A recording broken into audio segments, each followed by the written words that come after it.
welcome back to my YouTube channel. This is me Anshika this side and I welcome you all to my brand new video. So this video is going to be really interesting as I am going to do a study challenge in this video that you guys gave me. तो ये video एक study vlog plus में study challenge वाली video होने वाली है। तो this video is going to be really interesting and इसमें मैं एक नई चीज़ को प्लान कर रही हूँ, कुछ नया करने की कोशिश कर रही हूँ। तो उसके लिए आपकी हेल्प की ज़रूरत है। तो आप लोग मुझे प्लीज़ सजेशन दे देना कि मैं इसको कैसे एग्जीक्यूट कर सकती हूँ। वो मैं आपको इसी वीडियो में बता देने वाली हूँ कि क्या मैं नया करने की कोशिश कर रही हूँ, क्योंकि आप लोग के मैंने बहुत सारे कमेंट देखे हैं पिछले वाले वीडियो में।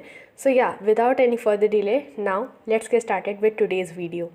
तो पढ़ाई स्टार्ट करने से पहले मैंने अपनी दिन की शुरुआत की थी नारियल पानी पीने से एंड उसके बाद में फिर मैंने 11 बजे से पढ़ना स्टार्ट। और यहाँ पे सबसे पहले तो अकाउंट्स में जो कैश फ्लो का फॉर्मेट है वो मैंने पहले इसको रिवाइज़ किया, क्योंकि ना मैंने एक दिन पहले लेक्चर से कंप्लीट कर लिया था उस पूरे वीडियो को। कैश फ्लो वाली फॉर्मेट को मैंने पूरे अच्छे से कंप्लीट कर लिया था, बट वो होता है ना कि रिवाइज़ करना रहता है, तो मैंने अच्छे से लिख के रिवाइज़ नहीं किया था। तो सबसे पहले तो मैं पहले ऐसे ही रिवाइज़ कर रही थी कि क्या क्या मुझे लिखना रहेगा एंड उसके बाद में फिर मैंने लिख के उसको प्रैक्टिस किया।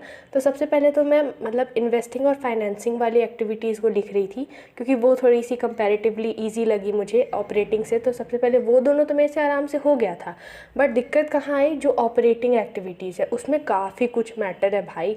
इतना सारा मतलब कंटेंट है उसमें लिखने के लिए कि मतलब वो कुछ ज़्यादा ही डिफ़िकल्ट हो जाता है। एंड उसमें भी अगर एक बार के लिए वो सारा भी चीज़ याद हो गया ना, तो उसमें भी ये चीज़ है कि जैसे प्रोविज़न फॉर टैक्स है तो उसमें हमें देखना रहता है कि करंट ईयर का लेना है या फिर प्रीवियस ईयर का लेना है। और ऐसे ही बहुत सारे ऐसे मतलब कि कुछ आइटम्स है जिसमें हमें देखना रहता है कि ये चीज़ हमें प्रीवियस ईयर का लेना है तो ये चीज़ हमें करंट ईयर का लेना है। एंड बाई चांस अगर हमारा उसी में मेस्टअप हो गया ना, हमने उसी में मेस्टअप कर दिया, तो उसके बाद में हमारा पूरा का पूरा आंसर ही पूरा मेस्टअप हो जाएगा और पूरा बर्बाद हो जाने वाला है। तो हाँ, ये एक बहुत ज़्यादा इंपॉर्टेंट पॉइंट है जो हमें ध्यान रखनी पड़ेगी।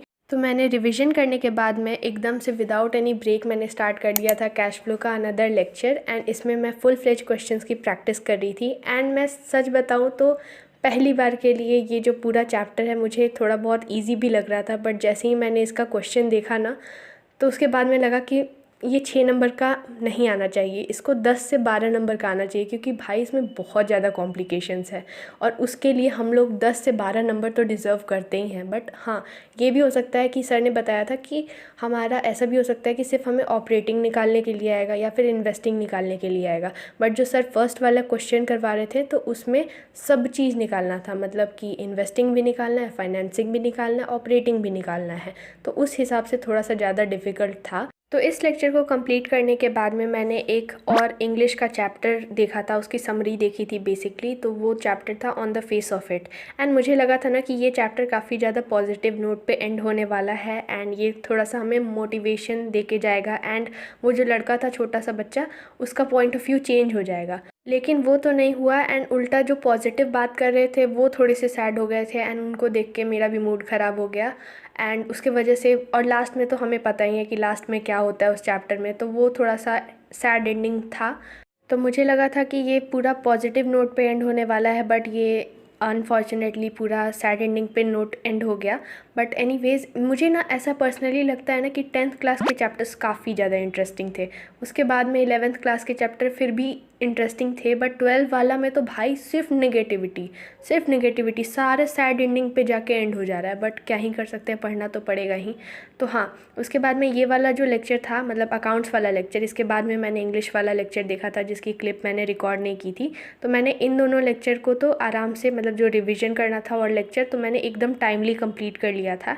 एंड उसके बाद में मैं थोड़ी सी ज़्यादा अनप्रोडक्टिव हो गई, क्योंकि उसके बाद में मुझे खाना खाना था। एंड उसके बाद में फिर मैंने थोड़ा सा यूट्यूब वीडियोस देखा, यूट्यूब को स्क्रॉल किया। एंड उसके बाद में फिर मुझे ठंड लगने लग गई थी घर के अंदर में, तो फिर मैं छत पे चली गई थी। और मेरा मोटिव तो ये था कि मैं छत पे जाके पढ़ूँगी धूप में अच्छे से, बट वो मैंने नहीं किया। बुक लेके गई थी बट बुक साइड में पड़ी रह गई और मैं बात करके आ गई फिर नीचे। तो फिर मैंने यहाँ पे फिर 4 बजे से पढ़ना स्टार्ट किया था एंड 1 बजे मैंने एंड किया था अपना लास्ट स्टडी सेशन। एंड उसके बाद में मैंने 4 बजे से पढ़ना स्टार्ट किया था एंड यहाँ पे मैं रिवाइज कर रही थी aggregate demand and it's related concepts. तो ये वाला जो चैप्टर है, मतलब ये जो पूरा यूनिट है ना, determination of income and employment, ये मेरा अच्छे से कंप्लीट नहीं था।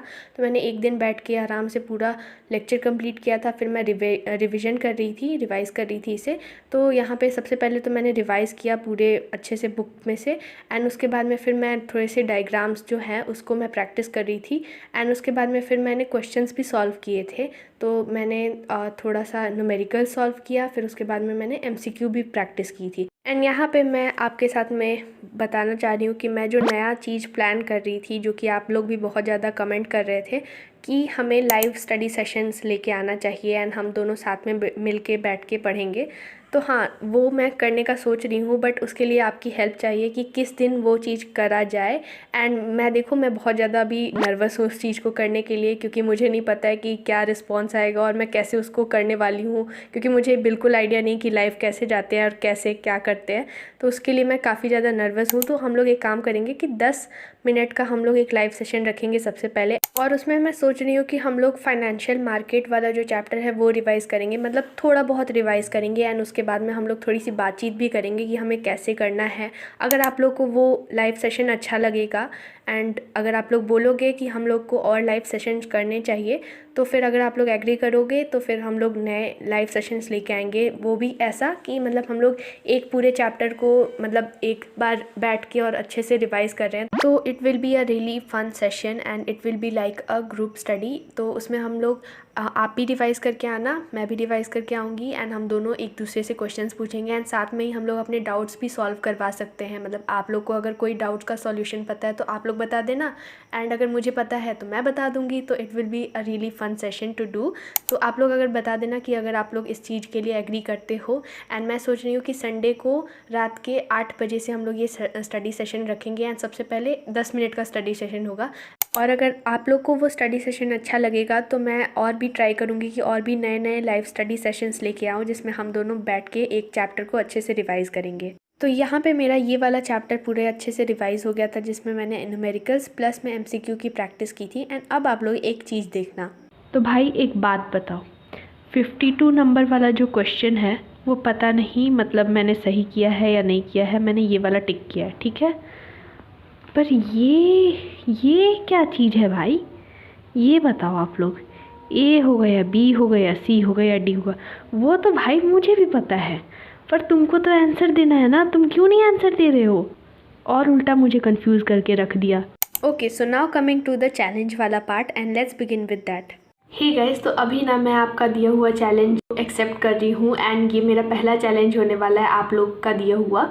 तो आप लोगों में से एक ने दिया था मुझे ये चैलेंज कि मुझे ये जो चैलेंज है ये काफ़ी ज़्यादा मेरे लिए चैलेंजिंग है। उसमें क्या होने वाला है कि मुझे बुक 2 जो है वो 2 घंटे में कंप्लीट करना है। तो issue of shares and issue of debentures मुझे 2 घंटे में कंप्लीट करना है। एंड मैंने काफ़ी दिनों से इसकी रिवीजन नहीं की है एंड उसमें बहुत ज़्यादा ऐसे टॉपिक्स हैं जिसमें मैं बहुत ज़्यादा वीक हूँ। तो देखते हैं कि कैसे हो पाता है। एंड मेरी बहुत कम प्रैक्टिस है, मुझे याद भी नहीं है कि कैसे कैसे सॉल्व होता था। तो सबसे पहले तो मुझे रिवीजन करनी पड़ेगी, देन फिर प्रैक्टिस करूँगी।